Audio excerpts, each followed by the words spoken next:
You need to know that your animals are just as conscious and aware as you are, if not more so.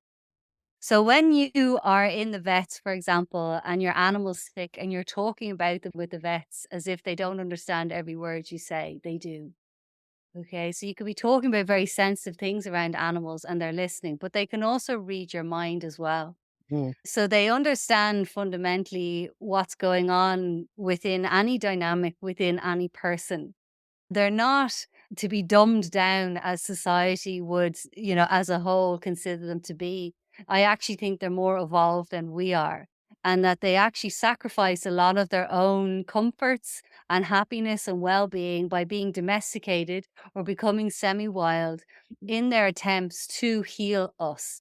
Because if we heal, we wouldn't treat animals the way we do. We wouldn't treat, the earth the way we do. We wouldn't have all these problems the way we do if we were as evolved as they were. mm. They're not the problem. They're the solution. Hello, and welcome to the Connectedness Podcast. Just as you might have guessed, I talk about connection and connectedness on this podcast, our connection with everything in the world around us. Whether you see it or not, we're all connected, and it doesn't matter if it's our dog, our cat, our God, our body. And I'll also talk about some more abstract connections like our career or our land, our community, our emotions, your body. Life is all about connection, so the sooner we recognize that, the sooner we can have an easier, more meaningful life. I will talk about these connections through different lenses, things like synchronicities and coincidences, or just everyday little bits of magic and miracles that we usually dismiss. It's really important that we pay attention to all of this so we can live an easier, more meaningful life. So welcome to the show. I'm your host, Karen Cleveland. Welcome back, everyone. I'm so glad you're here today. I am talking with another animal healer and communicator today, and also someone that's has had a full, robust spiritual journey of her own. And so, as a professional animal healer from Ireland, Lisa Tully has an international practice working with dogs, cats, and a multi-layered holistic approach. She gets to the root cause of their emotional or physical problems to bring lasting healing using natural botanicals so they can live longer and stronger by your side. Welcome to the show, Lisa. I'm so excited to have you and to talk. Oh, thank you so much, Karen. I'm very happy to be here. Yeah, so I have a lot of questions, and we were chatting before, and I have even more questions. But let's just start with what brought you to working with cats and dogs? And would you say it's like a lifelong thing that you've been able to connect with them, or is that a experience that you had to work on and develop? Oh, since a very young girl, I've had a deep connection and affinity for animals. And I would always kind of sometimes I'd go into people's houses and their cat that never let anyone pick them up. Of course, I didn't know that. And I'd go, oh, there's the cat. And I'd pick the cat up and the cat would be cuddling. The family are like, why is the cat doing that with you? And the cat never does it with us, So I had these kind of experiences and I would find loads of sick animals and nurse them back together. So it was just a real lifelong journey that just kind of got stronger. You know yourself, as you get older, you get more focused. So when I was about 16 to age 18, I worked in a veterinary practice Mm, as a veterinary assistant nurse. And that really gave me an insight into that way of working with animals. And I got accepted into vet school, and then the fees were so high, I yeah, just couldn't afford it. yeah. And so I ended up doing a science degree, but I eventually found my way back. So it's always been in me. It's just been a bit of but nothing happens by accident. Is It's all been. that's no, it doesn't. That's really interesting that you started out knowing you wanted to work with animals. And then, so what kind of science degree? What were you doing in the meantime until you found yourself back? Yeah, I went the polar opposite. So so I did a degree in chemistry and biology, Wow. and which really helps now as well with the animals. And I then, because I kind of fell into that world, I ended up in pharmaceuticals, believe it or not. No, And that gave I that believe gave it. me a yeah, so it gave me a real insight into that world as well. And I was working in London in the major London hospitals selling a drug in there into the professors and consultants. So I really got a chance to lose all fear of the white coats. And then, I eventually got tired of that Yeah. and I meditated myself out of it. But it stands to me today because now I'm more than happy to chat to vets and, doesn't bother Right. me. Well, you know Yeah. what? My background is pharmacy too. So, Oh my goodness. yeah, I started as a pharmacy tech when I was like 18 years old. So, long history in the pharmacy world, mostly in hospitals though. So, anyways, okay, so then you came back, and so how do you like to work with animals, and do you address specific issues with them? And I'll stop right there before I ask another question. So I use a multi-layered approach. I started off with animal communication. That's where I really went very, very deep with that. I did a professional training in that. And then as I got the messages from the animals and could really understand on a more profound level what the dynamic was and what influences their people were having as well, I realized that I needed to train further. So I started to train up on how to use flower essences, and that really got amazing results. And then, as the eternal student, I then brought in more skills where I studied 5 elements Chinese medicine for animals. Mm, So I'm able to really analyze what the patterns are in terms of pathology because I had pretty much nailed healing them emotionally with the essences and the communication. But then I was referring a lot of my cases then with physical stuff to my holistic vet friends who are amazing. But I just kind of thought, well, is there a way that I can bolster that as well? And the 5 elements seriously did that. Okay, so I can really understand food therapy as well with those principles. And also, then I integrate something called zoo pharmacognosy, which was another skill I learned where that basically means if you have a dog and you put out, say, a bowl of spirulina, or you might put out then a bowl of marshmallow root, these beautiful herbs, or milk thistle, and add a bit of water. And the dog will instinctively start to lick whichever herb it is that they need. oh, Yeah. So all animals do it. They all do. All the beautiful animals you see in the wild, that the scientists are really uncovering this now and really observing how monkeys with particular parasites will eat a certain leaf that has little hooks on it that'll pull the parasites out as it goes through their system. So this is a phenomenon why what you'll see in your house is where your dog will drink rainwater instead of tap water, where your cat eats grass when they have a sick tummy because they're self-medicating. So I bring all of this fusion now of skills together. So whatever case comes my way, I can usually give it a good go. yeah. Well, and what's so interesting is really that's where pharmacy started, right? Was the roots and the leaves and the different things that our ancestors were already using in the wild, and then they wanted to start creating them in labs and stuff. Yeah, at least a lot of Yeah. medications started that way. So, kind of circling back, and I find it interesting. So you're in this intuitive realm of work, but it's also so scientific, isn't it? I mean, when I think people think maybe we're just off, completely illogical and non-scientific, but really it's all very scientific, isn't it?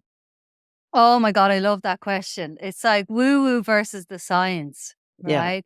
Yeah. And you can get dismissed, okay, because Yeah. people think you're woo-woo, and it's been kind of trained into the psychology of humanity, really. It's been orchestrated, I believe, over the millennia. But when you think back to the 1800s, when, medical degrees included homeopathy, okay, included herbs, and then when the pharmas started to support the colleges, they started to dictate what the students were taught. And they quietly got rid of every single homeopathic hospital. They were all over the United States. Yeah. So this stuff really worked. Like, and even Dr. Edward Bach, who created the flower essences, he informed so much around the time of the wars and so many of the soldiers had all these pandemics going on, all these diseases, and he was able to use homeopathy to counteract that and treat them, and then also use the flower essences to deal with the shell shock.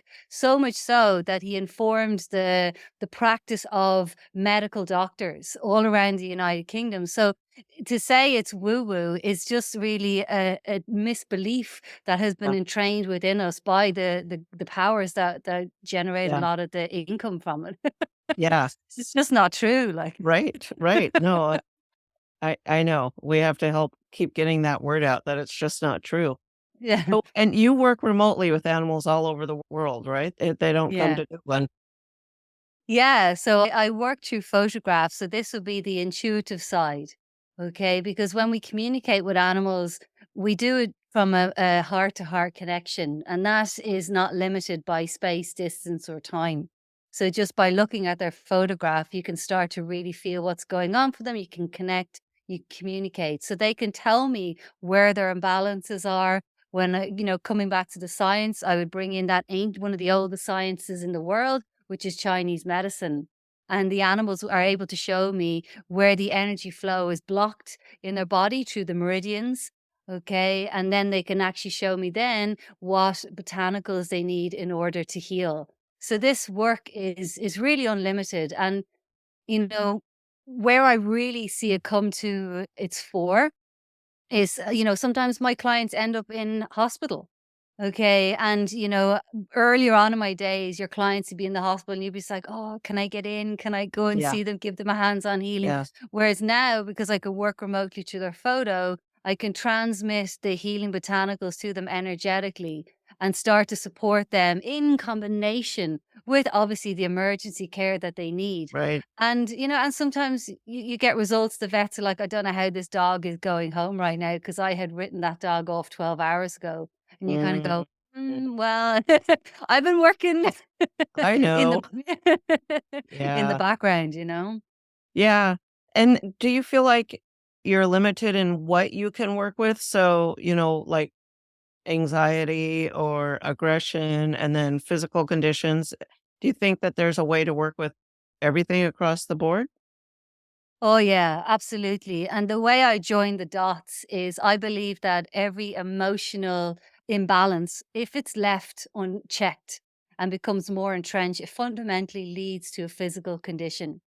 Yeah. Okay, so if you have a dog that's constantly anxious, or a cat or a horse, and there are, phobias, and they're literally leaving their body with trauma and fright on a regular basis, that's obviously going to hammer the kidneys and the adrenals.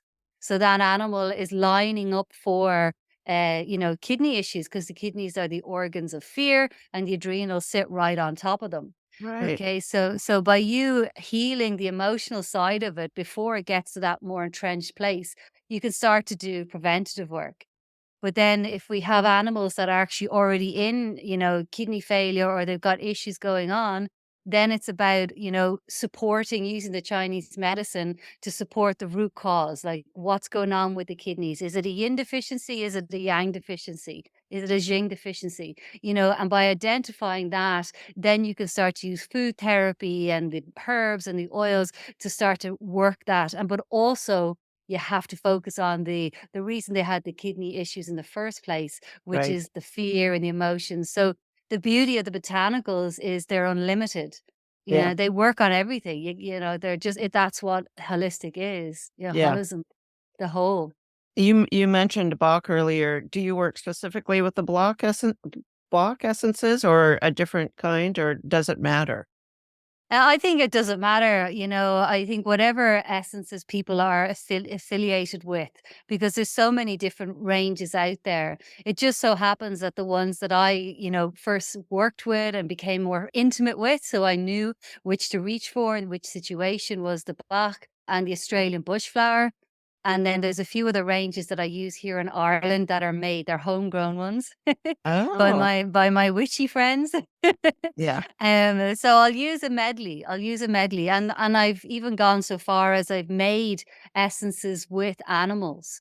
So we made essences from a healing herd in Portugal. You Oh, put bowls of water out and they're a free roaming herd and the energy goes into the bowl. I asked the horses, put whatever energy you want into that. And then we tested it out and we offered it to horses around the world and they responded in incredible, incredible ways. So I wow. really mix and match. Yeah, I mix and match what I do. Yeah, that is incredible. And what a great thing that people are creating these things. Just curious, do you find you have to work with the person as much as the animal, or is it primarily animal that you're working with? I think the most important being to work with is the person. Yeah. You probably find that as well, Karen, because, here we bring in the phenomenon of human to animal mirroring. All right, where the animals absorb our stuff like sponges, Uh, and with the earth angels that they are, as they absorb it, they then reflect it back to us. So if you've got an anxiousness within yourself that you're not facing, chances are you'll welcome in an anxious animal into your life, or they will become anxious after spending 6 months with you because they're mirroring back your stuff. So you got to heal both of them. all right. You I know. just had a big wake up moment. All right. Thank you for that. You're You welcome. know, we know that. I know that kind of stuff, but sometimes until someone else says it to us, we forget. Yeah, absolutely. So I know you have this 6-month transformational program for dogs. Hey, what kind of animals do you have first? Do you have Um, animals right now? Yeah, at the moment, I don't. I have animals by proxy. Where we Mhm. are, we've got 7 horses and 2 dogs. Okay. So my little cat Georgie passed away in Oh, January. So I oh, haven't, you're just in that kind of limbo yeah. mode. Yep. Yeah. Yeah. And yeah, so I'm planning to buy some land and just fill it. I know. Wouldn't that be fun? That would Yeah. be so great. My daughter just told me the other day too. She said, "I'm gonna buy a big piece of property and take all the animals out of the shelters." Like, well, Oh, that's what I thought I was going to do too. But, as far as we can, we'll do everything we can. Anyway, so why don't you tell us about your 6-month transformational program that you've created? yeah, I love this. So, what I was doing over the years was I was working with people for one off sessions, and some people would continue and then human nature, some people drop off. Yeah. And that's okay. But what I discovered was the people and the animals that got the best results were my clients who committed to at least 6 months of working with me. Because holistic work, when you're working on stuff from the root cause within the person and the animal, it takes time. Okay, and it takes commitment. And also what I found was that there's this gap where veterinary care ends and then people are in this limbo. The Mhm. animals are not sick enough to be in the vets, Right. thank goodness, but they're not well either. Right. Okay. So it's kind of like, do you wait till the animal gets sick enough to go back to the vets, or do you actually take action? Yeah. Okay, so this is where Happy Dog, Happy You comes in, and I've just this week launched Happy Cat, Happy You as well. And Right. the idea behind it is that we work together over a 6 month period where I fill that gap. I catch you, I teach you how to become a holistically minded animal parent, and as well as healing the animal and healing you along the way and looking at diet, botanicals. So there's a whole educational side to it, as well as a healing side to it as well. And what I actually found, which was, not a surprise, but I didn't anticipate it happening, Karen, is that when somebody commits to a program like that, it's almost like the universe responds Yeah. in kind. And you get major results very quickly, very early on, because they have committed to that. Whereas if people are, I like to say that the saying, a bit wishy washy. Okay, Um, because the intention to heal the animal comes through the person. And right. if the person is wishy-washy about working with me in the first place, or wishy-washy about holistic stuff or whatever, or just wishy-washy in general, they get wishy-washy results. And That there's is nothing so yeah, true. yeah, there's nothing you can do about it, like, and Right. yeah, whereas the animal guardians that are just on point, well, do they pop the results. So that's where the real magic is unfolding with this program. So I'm very excited about it. That's fantastic. So is it like a one-on-one program like you and I, or is it a group program? So it's one-on-one. Oh, where I would work with people. I do readings for their animals each month over the 6-month period. And we have video calls to back it up with their person. And it includes the botanicals that I send out as well. And then gradually over time, so I don't overwhelm people, we start to really look at the diet as well through TCM principles, because that takes time as well. If we've got a sick animal, we need to feed them well. And we need to get them to a place where the food therapy has gotten them to stability. And then we put in a future plan, a future well being plan for the animal with their diet and what type of healing boost they're going to need over time. Because obviously you get a myriad of different cases come in. You get senior animals, or you get young animals that already have imbalances, maybe some pedigree animals, they tend to carry a lot of stuff. But on the backside of that, then there is a group element where once a month we have monthly live webinars where I teach. And I have members of this program from all over the world. And we do a meditation together at the end of it. So we start to heal everybody and heal the animals. So they get free membership to that for the 6 months. And we've got our chat room as well. So it becomes this kind of like support mechanism. So is that animal parents, they don't feel alone anymore. They don't feel like they're in that gap between right. veterinary care and worrying at home on their own. Right. Yeah, that's a good point because it's so isolating to be at home with your sick animal and to have no idea what to do. I can remember when one of my dogs was dying. I mean, it was a week-long process, but, it's like the vet hasn't been able to help. They haven't found anything or they can't cure him, and, you don't know what to do. Anytime there's any kind of an illness with an animal, it's isolating and scary, and people don't know what to do. So, that's great. Yeah. I think that's fantastic that you're doing that program. Do you have ideas for if a person maybe they don't have the time to make an appointment or the money or something, is there anything they can start doing at home with their animal just to either help check in with how they're doing or maybe they do suspect there's a problem. Again, they might not have resources to go to a vet or something. Any ideas on where they can start just on their own? Yeah, I think herbal teas. Okay. Oh, If you buy a range of herbal teas like peppermint tea, ginger tea, yarrow tea, all these gorgeous herbs that are out there, and you make up like a cup of tea of each, and then add, say, another cup full of plain water to each one and put out, say, 3 bowls. Okay. So you basically got 3 bowls of diluted down herbal teas and offer that to your cat or your dog or your horse and see which one they drink. It's very, very affordable. Okay. And this yeah. can be a way for them to start to self medicate and self regulate. And, like, for example, a lot of animals have kidney stuff. Well, yarrow and ginger work on the yin and the yang in the kidneys, and they're Wow. widely available teas. So you're already supporting them. A lot of animals have digestive issues. So you've got peppermint and ginger and chamomile. Okay. And they're going to be able to soothe and self soothe. And the good thing about it is it's so much fun to watch. You're just like, "Oh my god, they're going for chamomile today. It must be their tummy." Yes. So you can Yeah. refresh them every day, and it's a very affordable. Always use organic though, you Uh, know? yeah. Always and even rose tea and, like, because rose is so nurturing for the emotions, nurturing for the heart, as is yarrow and chamomile. So these teas also hit on the emotional imbalances as well. And what you're doing then is you're empowering the animal to show them what they need. Interesting. Yeah. I never would have thought of that, or thought they would actually drink tea. So, Yeah, yeah. we can sit and have a cup of tea with our animals. That's Yeah. fantastic. So, you've acquired all this knowledge over the years, and you're applying it to the animals. I'm just curious. I know you have to work with the animals people too, but have you ever considered working with directly with people, or are you strictly animals?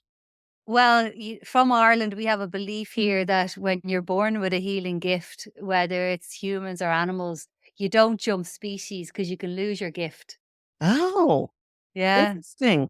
yeah. Okay. Uh, Because a lot of the cure is passed down from generation to generation here. So if you're an animal person, you got to stick with your animals. But uh, having said that, like when I work with people, I do it through the animal. Yeah. Okay. Yeah. So the way the animals self select their own healing botanicals, I've taken it up a notch where they'll actually select an essence mix for their person. Okay. And when I share what that mix contains, the healing story that it offers, they always just go, that's so where I'm at right now, and they get amazing results. So I do it that way. Interesting, that's fascinating. Yeah, and ultimately, we're healing all of us. Healing a person is healing an animal and vice versa, so that's great. Mm. So we had talked a little bit before the show about your time doing travels in India and other places. I'm just curious, did you have experiences with animals during those travels, or was that all more of a personal journey? Yeah. So I lived in Bolivia for a year in the rainforests in South America, and I worked at a wildlife sanctuary there. Oh, And the animal that I worked with for the year was an ocelot called Millie. oh, And Millie was, semi-wild. She wasn't They didn't have the amazing rehabilitation facilities that they actually do now in South America, but back then they didn't. So once the animal's kinda caught in limbo because she was hand-reared, because her mum was shot for her fur, um, sadly enough, yeah. So she had this knowledge of humans, but at the same time, she still lived up in the jungle, in a cage, and I would take her out all day and walk with her through the jungles all day long to give her that stimulation and that enrichment. So Millie was the first animal that I ever really, really had a clear communication with, that I recognized as a Okay, young adult. This is a thing. okay. Yeah, we had an event an event one day on one of our walks where a troop of monkeys kind of came across the canopy and started coming down closer to us. Now, these monkeys are not wild, and they also have a lot of trauma, and they can have issues with people. And if you remind them of someone that hurt them in the past, they can really become a problem. Oh, So I was always afraid of the monkeys for that reason. So I was sitting there with her going, "Oh my God, we're nowhere near where we need to be. We're in the middle of the jungle, and this troop of monkeys is getting closer and closer." Now, Millie, I would always let go of her lead and she would just go wherever she wanted to, but she was sitting beside me free. And the monkeys are getting closer and closer, and they were in between us and where we needed to go. So eventually I realized these monkeys are actually getting closer and closer, and this is scary. So I just looked at Millie and I just thought, run. And in that instant, the two of us just turned and ran the opposite direction. And she was a lot quicker than me. So I eventually caught up with her. But that moment, I realized that that was telepathy. uh-huh, Like, it's uh-huh. literally the animal nation, the monkeys and her included, squeezed it out of me. Yeah.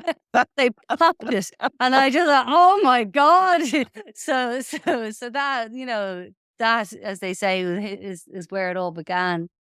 So yeah, they're like that was a transformative time for me, living in the jungle like that. It was for a year. Yeah. It was a huge spiritual awakening, Oh, you yeah. know? Yeah. I can't imagine. And I've wondered about animals like Millie that are caught in the middle of being wild and being, domesticated, being used to humans that are ultimately dangerous to them, Yeah. usually, like her Yeah. mother. But wow, yeah, that was your first telepathic experience, or Yeah. that you know of anyway, that you That identify. yeah, that exactly, that I identified. I think I was always a bit of a unique child, definitely, as I am a unique adult. Yeah, yeah. It's fantastic. Well, you're healing the world, so that's using it all for good. That's fantastic. So, what is something you wish everyone knew about their animals, or what they could do? If you could just tell everyone in the world right now, here's what you need to know. Here's what you need to know. You need to know that your animals are just as conscious and aware as you are, if not more so. So when you are in the vets, for example, and your animal's sick and you're talking about them with the vets as if they don't understand every word you say, they do. Okay, so you could be talking about very sensitive things around animals and they're listening, but they can also read your mind as well. Mm, So they understand fundamentally what's going on within any dynamic, within any person. they're not to be dumbed down as society would, as a whole consider them to be. I actually think they're more evolved than we are, and that they actually sacrifice a lot of their own comforts and happiness and well-being by being domesticated or becoming semi-wild in their attempts to heal us. Because if we heal, we wouldn't treat animals the way we do. We wouldn't treat, the earth the way we do. We wouldn't have all these problems the way we do if we were as evolved as they were. Mm. They're not the problem. They're the solution. Okay. So if you can start to see them as that and as these conscious beings with so much wisdom to impart upon you, if you dare to ask them, we have amazing resources and solutions that are purring away on our lap or cuddled up at our feet or underneath us as Yeah, we ride along, yeah. you know? Amen. Yes, absolutely. Thank you for that. You mentioned that, them being dumbed down, or maybe you didn't mention that, but I think, society has told us that they have nothing. And so when we think that they are smart, or when we think we're interpreting something, we think something's wrong with us. And, it's not. It's just the opposite, isn't it? So, Oh, I love that. yeah, It's so true. Don't doubt yourself anymore. yeah, yeah, exactly. Don't doubt yourself. Sometimes I say the only difference between us, or it's a communication problem. It's a language barrier. If you could actually talk to them, like, and you can, of course, but if you knew what they were thinking, if you could actually understand, you'd know that they are so wise. They have so much information and they know so much. They do. They absolutely hear everything. I totally agree with you.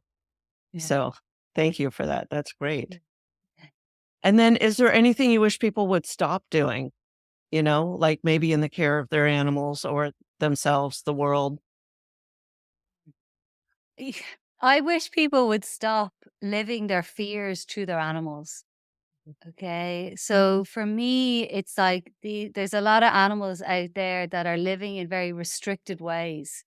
Okay. Whether it's the horse that's always on their own in an electric fence and they're not allowed to ever touch or nuzzle another horse for fear that they might get kicked. Okay. And it's the cats that are forever locked inside. They're on permanent lockdown in a cement block, or it's a dog that's just stuck in the garden, and even when they're on a walk, you won't let them go near any other dogs because this is our human neurosis coming down the reins, coming down the lead. And it's a thing that I wish people could move past because I've seen it when people move past this. And I've coached people on it and helped them become courageous in their heart and mind. And, realize that, like, if your animal could live 2 years with complete liberty or 20 years in this contained way, which do you think they would prefer? Or what Yeah. would you prefer? You Right. know, what would you prefer to be in lockdown for 20 years or have 2 years just running amok? You'd go for running amok, wouldn't you? You just like, and you would live, like you would so live. Yeah. So for me, I just wish people would move past their own fears and traumas, enough to not make their animals have to live them as well. Yeah. Oh, I love that. And isn't that true? I've always thought it's the weirdest thing that we take these animals and we put them in our house and then we go to work all day and they're just sitting in our house, doing whatever they do. But I mean, that's not how they would live out in the wild. They wouldn't be sitting on your couch, watching TV while you're gone. So it's kind of a strange thing that we do. So I love that. Yeah. Yeah. I just choose the right animal, if you're gonna have to do that, like it's just or wait till you move somewhere Yeah. more appropriate, Yeah. Yeah. Get a cat flap, like I it'll be think on my grave. Get a cat flap. right. I do think it's about choosing the right animal or allowing the Yeah. animal. So I also work with animal archetypes, and when you have a true rebel or wanderer or explorer and they're locked in a house, I Mhm. mean, you really have to keep them busy to keep them sane and out of trouble. So, Yeah, and healthy, that's the thing, yeah, because you think you're keeping them safe by keeping them inside, but it builds, like, they yeah, get kidney stones, they get bladder stones, they get blocked urethras, they get cancers, like, you know, you can Yeah. do harm in other ways. Yeah, absolutely. Yeah, and this could be a much longer conversation, I'm sure. But we are about out of time. So why don't I'll put everything in the show notes, of course. But for those that are listening to us right now and don't have access to the show notes, where can people find you on the internet? And why don't you tell us where you are? Sure. My website is animalhealing.ie. So people are welcome to come on there. You can join my membership program, or I've got on-demand courses as well, all the way up to my 6-month program. So I can meet people at any stage if they want to work with me, engage with me, and learn from me. I would love to hear from them. And of course, I'm also on the socials. My handle is Animal Healing Lisa Tully for Instagram, TikTok, and Facebook. So you can come follow me there as well. Fantastic. It's been such a pleasure talking with you. And would you be willing to come back someday and we could explore some of these ideas further, Oh, perhaps? I'd love to. Yeah, Yeah. absolutely, Karen. Thank you for having me. It'd be a pleasure to return. Yeah, absolutely. Thank you. And I want to say goodbye to my listeners. Thank you for joining today, and I look forward to connecting later.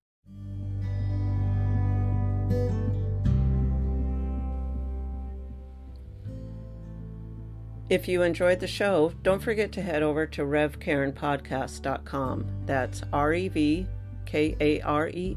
podcast.com.